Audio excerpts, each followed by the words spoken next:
В общем, ну, разобрал поршень, шатун. В 4-м цилиндре вот увидел, что вот причина стука, скорее всего, вот она есть. Разбита,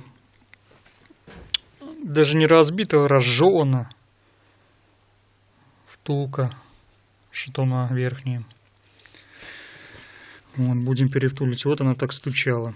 Никакой не гидрокомпенсатор, хотя очень похожий звук. Когда вот клинит компенсатор, он точно тоже так стучит.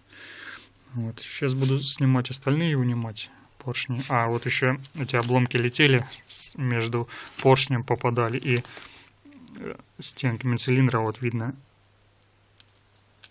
задиры такие. Не задиры, а протертости.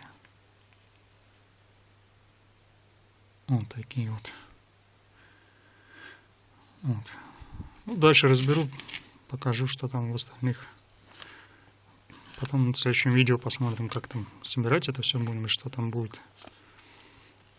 Вот, в принципе, все. Причину нашел.